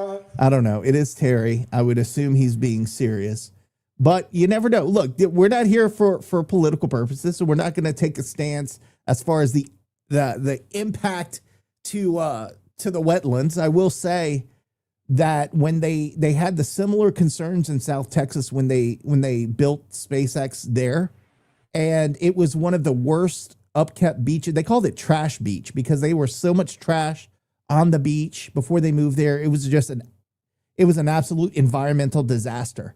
And you look at pictures of it now, and it's a beautiful beach that people actually go to. If they can do that in Pecan Island, that's a win. That's a win-win for both of them. But I don't want to get into all that. KG, your thoughts? SpaceX in Louisiana. ExxonMobil owned the land before SpaceX and absolutely obliterated the land. ExxonMobil was the reason why the coastal was eroding on that portion of the land. Like, you cannot support ExxonMobil in oil and gas and then oppose SpaceX. It can't happen. It can't. And listen, I'm all about preservation. I'm as Cajun as anybody on this panel. I mean, I mean, our whole livelihood is built on hunting and trapping and coastal preservation. But the fact is that the people that owned the land before SpaceX and Elon Musk was ExxonMobil, who was literally obliterating the property, 100,000 acres. Like, what are we talking about here? Like, it can only improve. That's my biggest thing. This state has been so tied into oil and gas, and rightfully so. It was the biggest blessing. I want to say the oil boom of 1901 was how this all started with, oil and gas. And it was a big blessing for this state at the time because outside of tourism and hunting and fishing and plantations and cotton, that was the way that we made our money. But then the oil industry came in and it changed the livelihoods of most of our families on this show, most of the families of the people that are listening of this show, for the better. Not the worse, the better. Like, we are financially, now listen, we're still ranked, bottom 5 in most of the United States in most categories. But from a family standpoint, financially, we are all, for the most part, okay. and most of our families have a hand in oil and gas. The point I'm getting back to is you can't be for something that is so environmentally terrible. I mean, the BP oil spill was what, 15, 20 years ago at this point? And now that people are so against SpaceX because it's going to disrupt the wildlife in Pecan Island, they fail to see that ExxonMobil was absolutely just neglecting that land to begin with. And now SpaceX can move in. They can push, they're going to give $25 million annually to Vermilion Parish for the next, 25 years? And then I think the total pledge is upwards of 80 billion or something like that. How is that a bad thing? You're going to have 3,000 direct jobs tied in with SpaceX. By the way, SpaceX's average annual salary is $90,000, which is a time and a half more than the average income for a Vermilion Parish job. Think about that. Okay. But indirectly, you're going to have construction jobs. You're going to have HVAC jobs. You're going to have just everything. Like, there's going to be so many indirect jobs that are going to tie into SpaceX that are going to make this area of Acadiana flourish. And the only thing I see is people that say, well, what about the environment and the protection of our coastal? If you gave a shit about that, you would be pushing back on ExxonMobil, who owned the land before SpaceX. Give me a effing break. Go ahead. I'll pass the baton. Thanks, Terry. Appreciate it. Thank you, Terry, for bringing that up today. I am going to rein it back a little bit, but I appreciate your passion. Preach on, brother KG. Preach on. I do want to say one more thing, but we'll get to why I brought it up, is with SpaceX, before you say something negative about, oh, well, they pass all these laws to bar people from suing them and all this stuff, that is not true. Read the law. Read the actual text and read why they passed it and get an understanding for why they had to do these things. Because basically, to stop people from just filing frivolous lawsuits and being upset because it's loud every Saturday at 3:00 when they launch a space rocket. They can't have those frivolous lawsuits, but they can have lawsuits that actually do impact people, and you can prove it impacts you. So I just want to say, before you come against it and start, getting pissed off at them, actually read what they've already done. They've already done this, and read the text of the document that you're claiming to know, and then come to a formal conclusion. That being said, for me and for UL, to me, this is only a benefit for the university. I think, again, with Ramesh coming out with that video and dragging his testicles across LSU, excuse me for saying it that way, but I think that's what he did. I think he was putting his foot down and saying, claiming this territory, and said, we are ready for SpaceX. And I think, correct me if I'm wrong, Jerry, there have been rumblings that conversations are already being had to how UL can work with SpaceX. I think this is only good for the university. And I think not only with just a partnership, but also with the training and maybe furthering on engineering. I know robotics has been a big thing for us, and rockets. Rocket science is not something that is carried at every university. There are very specialized universities that do this, including one in Arizona. UL is one of them. So I think that bodes well. I just think this is a win-win for the university, Jerry. Well, first of all, we talk about messaging, and one of the things we've been critical about over the years is how the university brings about messaging to the community. In this particular case, the second that the SpaceX deal was announced to land in Vermilion Parish, within 10 minutes or 5 minutes or whatever it was, in a very short span of time, Dr. Ramesh released that video, and the university released that video saying, A, congratulations on this happening, and B, we're ready to work with you whenever you're ready. We're in. And so they were very proactive. The university was very proactive and get the messaging out of, hey, let's meet, let's talk, let's get this done, and let's create a partnership. And so not only did they create that message, but also Dr. Ramesh and a few others were actually at the press conference in Abbeville for the SpaceX announcement. So the university is definitely one step ahead, trying their best to create a relationship with SpaceX. I'm sure there's going to be a lot more collaboration, and rightfully so. Geographically speaking, we're the closest four-year university to where the SpaceX location is going to be. Our community is going to be the most impacted by SpaceX's presence. And, KG, you nailed it, man. Look, I'm fired up. For years and years and years, we've complained we don't get industry. We're dead last or 50th or whatever, 49th in economic development. Louisiana doesn't get this. Why are all the businesses leaving? Why are all the people, all the young kids who graduate college are moving to Texas and Florida? Well, that perception and that actual event of SpaceX coming here can change that entire paradigm. We finally, for the first time in decades, we finally get a company, one of the largest brands in the world, by the way, to actually invest in us and want to come to Louisiana. Most of these type of deals, how many times over the last 3 or 4 decades where deals like this bypass us? They drive I-10, come through Louisiana and go somewhere else. Well, they're landing here. They're coming here. So I'm ecstatic about it. And I'm not looking at just because, we can go watch rocket launches. That's awesome. That's basically what that's awesome. No, I'm excited about that. And we're going to go watch. We'll be out here to watch some rocket launches, but it's the economic impact that surrounds it. Like you said, 3,000 jobs, direct jobs. Elon said it wants 10,000 direct jobs. And that's not including the 8,000 indirect jobs while they're building and doing the construction. And let's talk about maybe upwards to 50,000 jobs when you look at the hotels and the amenities and the restaurants and the commerce and the shopping centers and the different housing markets that are going to grow all the way from as far as where KG and I are in South Lafayette, south to Vermilion Parish, Pecan Island. That whole area, all of Vermilion Parish. And guess what? We're going to get affected too in many ways where we are in Lafayette. So it's a net positive, and I understand the concern about the environment. I understand the concern for a lot of people down there who fish and hunt. But if you look at Cape Canaveral, if you look at the area in Brownsville, right, Nick, they've actually done a really good job investing a lot of money in those areas. One of the things they said in the press conference that really intrigued me was they talked about how we lose, 3 to 23 feet or yardage or something like that per year in coastal erosion. They talked about how they're going to pump sediment up to create more marshlands, bring the marshlands back, restore the coast, restore the area.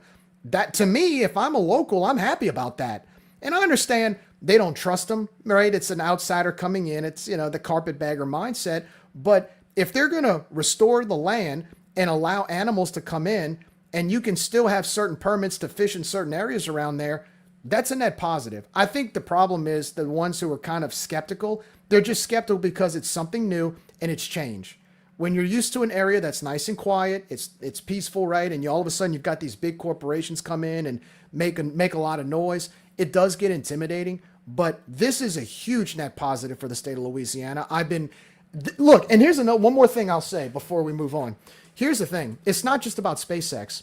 You have other corporations out there who've never even looked in Louisiana's direction. They see this and go, I see SpaceX is going to Louisiana. I wonder what's attractive about them. Let me go talk to Louisiana and see if we can go and build a factory down there. Let me see if we can go build some headquarters down there. So I'm ecstatic about it. I'm excited. I'm more curious to see what type of economic impact that we're going to receive as far as here in Lafayette. And I mean, guys, we're going to have rockets launching to the south of us on the Louisiana coast. Never in my life did I ever dream of that or ever thought about that. Unbelievable. All I can say is this, boys. If the true, and I keep seeing 100 billion, is that right? Is that like the goal of like the economic impact? Okay. 100 billion, correct. The short-sightedness of the people in this community, I just think that there's so much pushback because they don't understand what $100 billion looks like. We're not talking 100 million. Like here's an old saying that kind of gives you a little perspective. If you had 1 million seconds, that's only like 32 days. 1 billion seconds is like 60 years. Now escalate that to 100 billion. We're talking $100 billion in Acadiana in 337, and you have a negative to that? Listen, I know that we have a lot of pride for our area, a lot of conservation, a lot of preservation. But when somebody from the outside wants to give South Louisiana, specifically the 337, a front row seat to be the nation's leader in commercial spaceflight, How can you be against that? Lafayette in the Acadiana area is going to be to commercial space flight to what Houston is to NASA in 30 years. That's the reality of it. And bottom line to me, if you're for oil and gas and against SpaceX, you're a hypocrite. This is going to have an exponentially more sustainable economy booster than oil and gas is. I'm sorry. We got to get with the times, and the times are in space travel. It's in satellites. Honestly, it's with Starlink. Starlink's going to be a big part of SpaceX as well. We got to get with the times, and we have a front row seat to this. I just do not see the negative, especially, Nick, in terms of the Cajuns. We are the closest four-year university to them. We have Ramesh has done an incredible job aligning himself with SpaceX, basically telling them we are ready to do whatever you need us to do to get this workforce going, to get this facility built. And honestly, guys, I know y'all threw a little shade to LSU and even Louisiana Tech. There's going to be enough money to go around to support every school in this state. I mean, there's a chance for all of us to eat here. I know you don't want to hear that, but it's the truth. There's a chance for all of us to eat here. They took money from us for 200 years. We don't need them to be at the table. I'm sorry. Last thing I'll say, though, is obviously Vermilion Parish is the big winner here. That's where the space, what's it called? The space something? It's got a cool name. Starbase. That's where Starbase is. It's going to be in Vermilion Parish. But when you think of in terms of airports and being able to get people in and out, Lafayette is going to be a big winner in this as well. Now, traffic already sucks here. It's only going to get worse, when you bring in all these jobs. But the positive of it is that there's going to be a lot of money pumped into our economy, which makes our lives better. So you take the good with the bad, and I'm curious to see what happens, Nick, on the academic side and the athletic side for the Cajuns. And one other thing too about the culture. I know there's Jerry, a lot you of said people, one last thing, so wrap it up. We got to move on. I know we got to land the plane, but everybody land the spaceship, baby. That's right, land the spaceship. There's some people out there that say we're going to lose our way of life. I just want to let people know this is actually a golden opportunity to show off our way of life, because you're going to have a lot of people that don't come to this area. They're not coming to South Louisiana just to hunt and fish. They're going to come to watch rockets launch.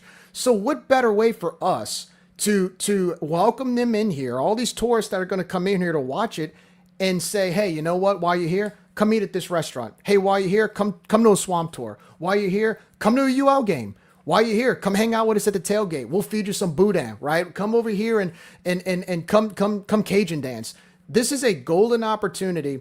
I know a lot of people are nervous, right? Oh, the Cajun culture is going to go away. No, the Cajun culture is going to grow because of this, because you're going to be able to market it to a market that hasn't been here before. You brought up the airport, Cole. This is a golden opportunity to add flights out of Lafayette. I've been saying for years, why not? Where's Southwest? How come we only have 4 destinations? We just built a new terminal. It's big enough to house more flights.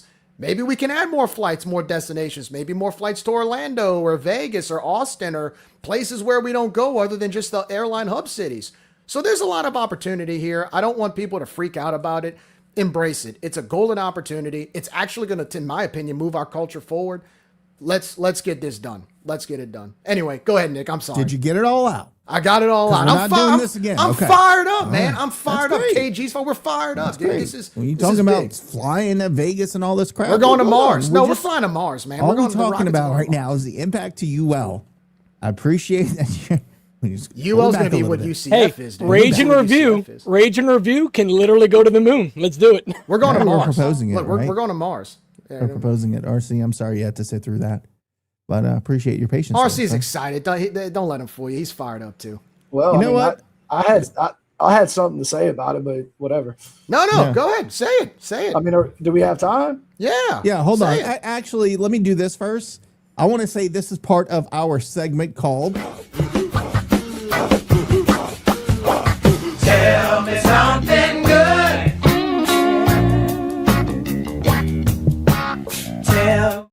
RC, you absolutely get a say. What you got?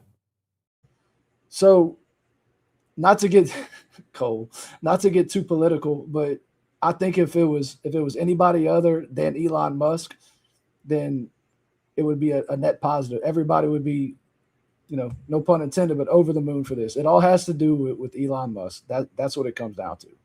Now, as far as the university, I'm going to sit there and I'm going to be cautiously optimistic because you know how Louisiana politicians can be. And I'm just not so sure that the investment is too big of a number for the school across the basin to not have some kind of their hands are going to be in it somewhere down the line. And whenever you have a governor that openly advocates for them, hires and fires people at that institution, it gives me pause about it. And that's all I'll say about that. But as far as growing the economy, I know for a fact that many different contractors have reached out to the Port of Iberia to be set up over there because of SpaceX coming to Starbase, Louisiana. Boy, wouldn't that be amazing if some of those engineers came back with the new Iberia ball haircuts? That would be pretty amazing. By the way, shout out to Alan Cullum Jr. saying top right corner is the ultimate sportscaster. Shout out Cole. There you go. Getting a little bit of shout out. Tell me something good. You know what else is we're going to say something good? Carly Judice from Lafayette getting her TKO, or was it a KO? I think they called it a TKO, but whatever it was, she absolutely kicked ass last week. That was really fun to watch. Of course, we talked about the Teague and the fact that Coach Robichaux is being honored. I know Lane's back there. You guys have anything you want to talk about? Something good? Now is the time, boys. No, you actually took mine. I was going to say Carly Judice. So again, shout out Carly Judice.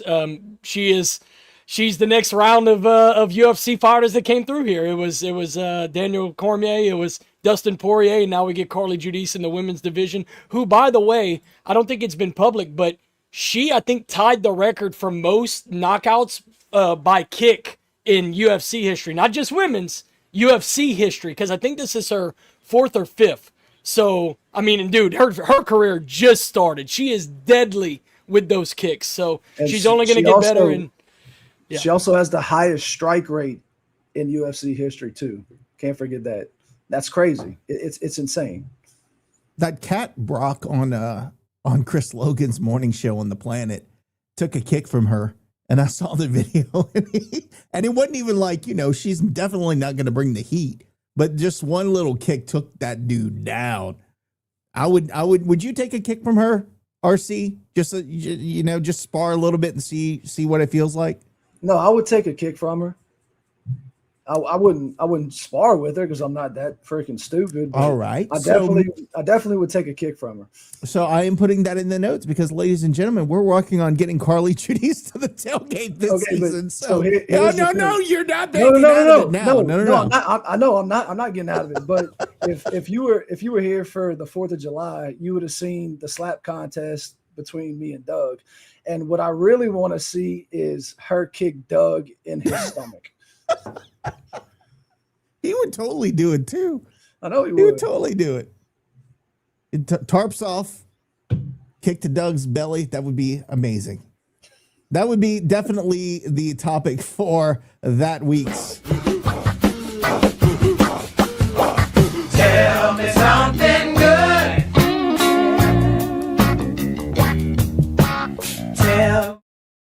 That was awesome. That visual of her kicking Doug in the belly. Also, too, Lane and I, earlier this week, were at Jet Coffee. The football team had a meet and greet down there and talked to the few football players. Caden was there. Got to talk to a few guys. Coach Dez was there. And it was, Lane, I got to say, man, I was actually, I just went to go get some coffee to say, hey, but we stayed there for a little while and kind of mingled with everybody, man. It was a lot of fun. Yeah, we talked with several people. The Jet manager and owner, I guess, or manager at that location, DJ Digital. So, and a lot of players. So it was a good time. Yeah, and we're also working on potentially doing some things with Jet Coffee for pregame this year. So, fingers crossed if that works out, we'll have even more content and you guys can come hang out with us and get some coffee and all that good show. So that would be a lot of fun. All right, it's now time for our final segment, Grammies. And tonight I'm asking you all, or I've asked you all to do some homework and bring me a Dolly Parton song that applies most to the Ragin' Cajuns. Now, this one I haven't listened to. Even though this is the third Grammies that question we've tried to get this week. Yeah, I know. We kind of went back and forth. I know you had one about a kangaroo, and then it was about a gorilla, but I don't want to go there. But the Grammys that I talked about was Dolly Parton in honor of the lovely lady who passed away just a few days ago. There is one that I came up with as far as the name of songs, and one of them that I come up with was Habit I Can't Break, because that is the absolute truth. But I think the one that most applies to us as far as the name of the song and some of the lyrics, Dark Night, Bright Future, because I think that's where our athletic department has been for quite a while. So Dolly, I'm going to drink one for you. Have a sip in Dark Night, Bright Future. Hopefully this is the future. All right, KG, what do you have for us this week? So I got one off of her 2008 album. I think it's called Backwoods Barbie or something like that. It's not a known song. It's not one of her all-time hits. But it's one that when I hear, and you can kind of compare it to where we are, specifically in football, because I thought the question was what song ties into the football season, but athletically it could tie into. And it's called Better Get to Living. And the gist of the song is basically it's Dolly giving advice to some of her friends that are a little bit stuck in the mud, not living a bad life, just going nowhere. And I think that's kind of where we are. We're like, I think the fans expect this season, especially in football, that, hey, we have enough talent on this team to be a 10-win team. Are we going to be another 6 and 7 year? Is it going to be just another 6 and 7 year where we go to a bowl and lose? Or are we going to take that next step and be a 10-win team and take the next step as a football team? And then you can expand that to the entire athletic department. If you want to talk about baseball or softball, kind of the same boat. Right? You kind of just right there, and you got to take that next step, and Better Get to Living is a perfect metaphor for that. It's time for us to take the next step, and we better get to living. There you go. Lane, did you do your homework this week? Always. I did it based off of the title of the song, You're the Only One. I mean, I did the research, but I didn't dive deep like Cole did. You're the Only One. UL is the only team that I cheer for. That's kind of what I based it off of. I have a question for you. Why do people in North Louisiana call it Monroe? Did you call it Monroe too, or do you call it Monroe? I call it Funroe because it's not fun.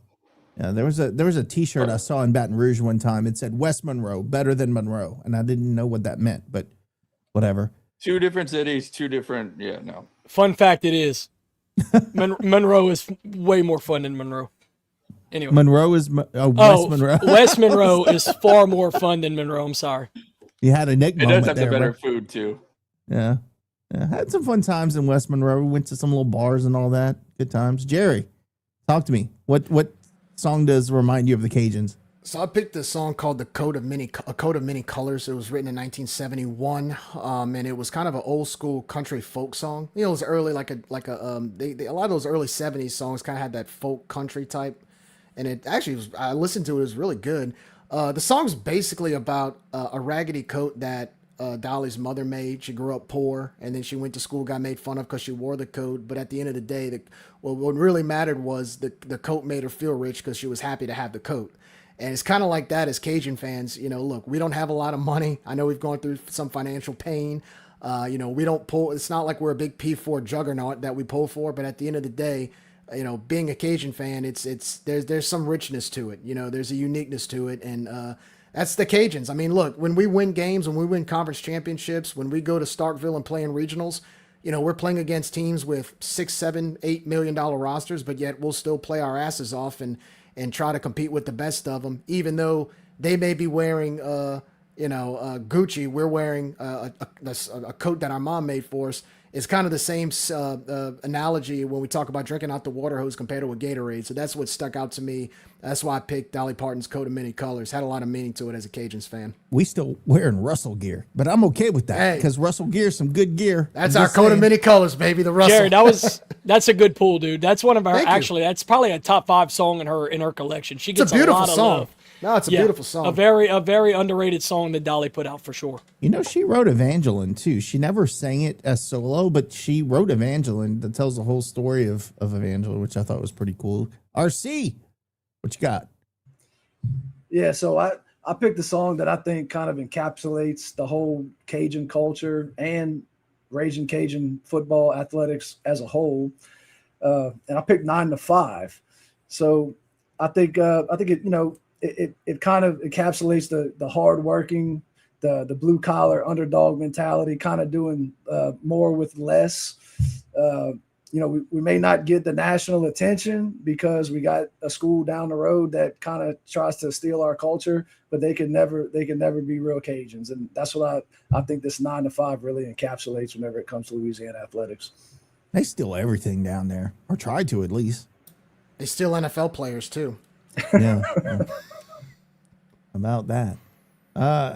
Shout out to the ODU podcast that I stole the idea from. They had a list that for each Sunbelt team. The one they picked for us was Islands in the Stream, because something about we always seem to rise to the top, even though when we're picked to be at the bottom. And it's true. He's like, we always seem to be kind of like they're right at the top as a contender year in and year out. So I thought that was interesting that we don't, I guess we're kind of spoiled in that when you think about it, yeah, we do kind of always like still figure out a way to be towards the top of the standings, except in basketball. That's not been great, but we're working on that. Hopefully we can do a little bit better there. But as an athletic department, we kind of tend to do that. Yeah. KG, you want to tell me more about SpaceX and your thoughts about the environmental impact, or are we going to skip that for another day? Damn, Nick, don't do me like that. I thought I had a pretty good monologue there, and you gonna just shit on me like that. No, boy got fired up. It's been a while since I've been fired up on this show, but I feel passionately about it, man. This is such a positive. But anyway, I'm good. I said my piece. Say that. See, KG, we say that now, and then there are going to be like tons of subdivisions being built around us and more traffic along our roads. So it's like we love it now. To be fair, I did say in a Judy's community group page last week, I was like, man, I was at this 3-way stop right by Judy's middle school, and I had to wait 10 minutes just to make a right turn. It's gonna get worse. I can promise you that. They're gonna have stoplights there now. Hey, we get a red light in Judy's. Stoplights. Hey, with all these people. You go get more roundabouts. Get another roundabout. But no, man, we good. We good. Great show tonight, Nick. By the way, last thing I'll say since you threw it to me, I want to make sure I tell you thank you for all the work you did specifically this week. Breaking news, making videos, making graphics. It's at the point now where you do a lot of crap for this media company and you get very little love for it. The least we can do as your pod members is show you a little bit of love. Ladies and gentlemen, Nick Domang worked his ass off this week and he deserves to be recognized. Thank you, Nick. And hey, this is Rage and Review 2.0. A new day has turned. We're in season 9 and I'm so looking forward to a successful athletic year with you boys. Thank you. RC, say something nice about me. Look how long it's taken him. Thank you, KG. I appreciate it. No, but hey, I appreciate the love. I already did. I said, that video was good, man. That was good. That's about all you're gonna get from me. That's about all I'll get from you. You know, I like you. Not very much, but I like you. So that's all you're gonna get from me. I'll take what I can get, man. Speaking of roundabouts, look, the J turns in Scott in West Village. I just got to get this off my chest. Because there's JB Road and there's El Provost, and I'm looking at JB Road from El Provost. Like it's across the street, but I can't drive to that. I got to take a right and go all the way around to come back to it. That is the most ridiculous thing I've ever seen in my entire life. You remember the good old days? I'm blaming you. You remember the good old days where you could just take JB and then make a quick little S curve and you were right there on Provo? Those days are long gone, baby. And RIP to the hole in the wall, by the way. Which they were their own doom. I was about to say, what a great bar to drink some beer and play some pool. Man, they had some good times. You can't get there. You got to drive 5 miles out your way just to make a turn to get back. There, they could have put a roundabout. Okay, put a roundabout there. Fine. No, they put one off of I-10 in the worst possible place you could put it. And then you got another Shaw's that they want to put by Super One, which is going to make it even worse. It's going to take you 2.5 hours to get to freaking Best Stop. Wait, they're putting a roundabout up there north? Oh, yeah, that's the latest thing. Why? That makes no sense. No, G, it needs to happen. Right there? Right off the exit? Yeah, it's so hard to take a left into Super One, and then it's a cluster coming both ways. So anyway, Lane is out here in the bottom corner, like, please land the goddamn plane. Don't want to edit all of this crap. I'm editing it actually, so it's gonna be me. That's why he's just taking it easy. He's like, I'm all good. No, like I get it. Roundabouts are good. I'm not opposed to them. We've got them in our neighborhood. In fact, we cut the wrong way most of the time, but that's just how you do it in Texas. But I'd still like that is the worst. It's not just a roundabout. It's a roundabout with 15 exits. And none of them make sense. Like you can't get to the K-way unless you take a left and a right. And you want to get to Popeye or churches, but Popeyes. It's so confusing, y'all. They could not have. Where I live, we have like 5. Where I live, we have like 5 roundabouts. There's no reason for that. Oh, I thought you were gonna say you had like 5 people, but anyway, I digress. No, 5 roundabouts. I'm joking, buddy. Hey, Nick, one more thing. I do want to give a shout out to all the high school football teams that officially started their season tonight. Yeah. The Kiwanis Jamboree started at Cajun Field. So that marks the start of the official, South Louisiana football slate. So, man, I mean, you guys know I do the play-by-play for Acadiana. I am itching to get in the booth next week and call that game against Central. I'll be taking that road trip to Central Baton Rouge. Acadiana takes on Central Wildcats in Baton Rouge. So, man, just knowing that it's Jamboree time, that just gets me so fired up. And there's a game at Cajun Field next Friday night. So for anybody setting up tailgate, getting their RVs out, I believe John Curtis is playing somebody at Cajun Field. They're using that as a venue now because they had to move the venues or something like that. Cole, I don't know. No, John Curtis is playing. I don't want to get it wrong. I want to say it's a Max Preps top 25 school. It's going to be. They're from It's going to be I don't. For some reason, American Heritage is coming to my head, but I think American Heritage may have played Carr last year. That might be why I'm thinking of them. Either way, it's a top 25 school in the country, and they had to find basically a site. And man, another good resource that UL gets to showcase in a brand new stadium. So, 2 big time schools. One is nationally recognized. The other one is the best high school football program in the state's history. So we're going to be front and center as far as, University of Louisiana is concerned. That is some good stuff, man. Look, we gotta figure out something you can do. We don't want you to say, well, celebrate your review on the air or any names, but we got to figure out something you're going to say that we're like, oh, that's my boy thinking of us. Like one time you got to give the Mr. Bitter touchdown and Katie Rams, like something like that. You got to do something. Bring the wood. Bring the wood. And then we'll know it's you for us. I'm just saying. You brought the wood on that one. 585, a nickel and a dime. My boy Troy.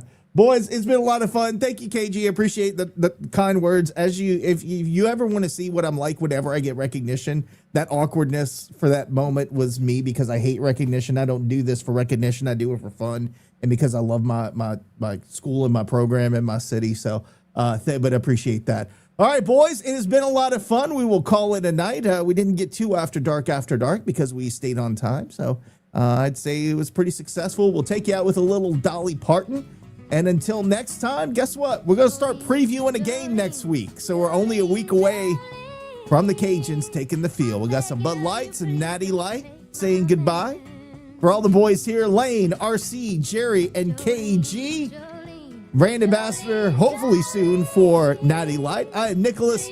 Y'all have a good evening. We'll see you next week. Enjoy the weekend of college football. And as always, go Cajuns. Beyond compare with flaming locks of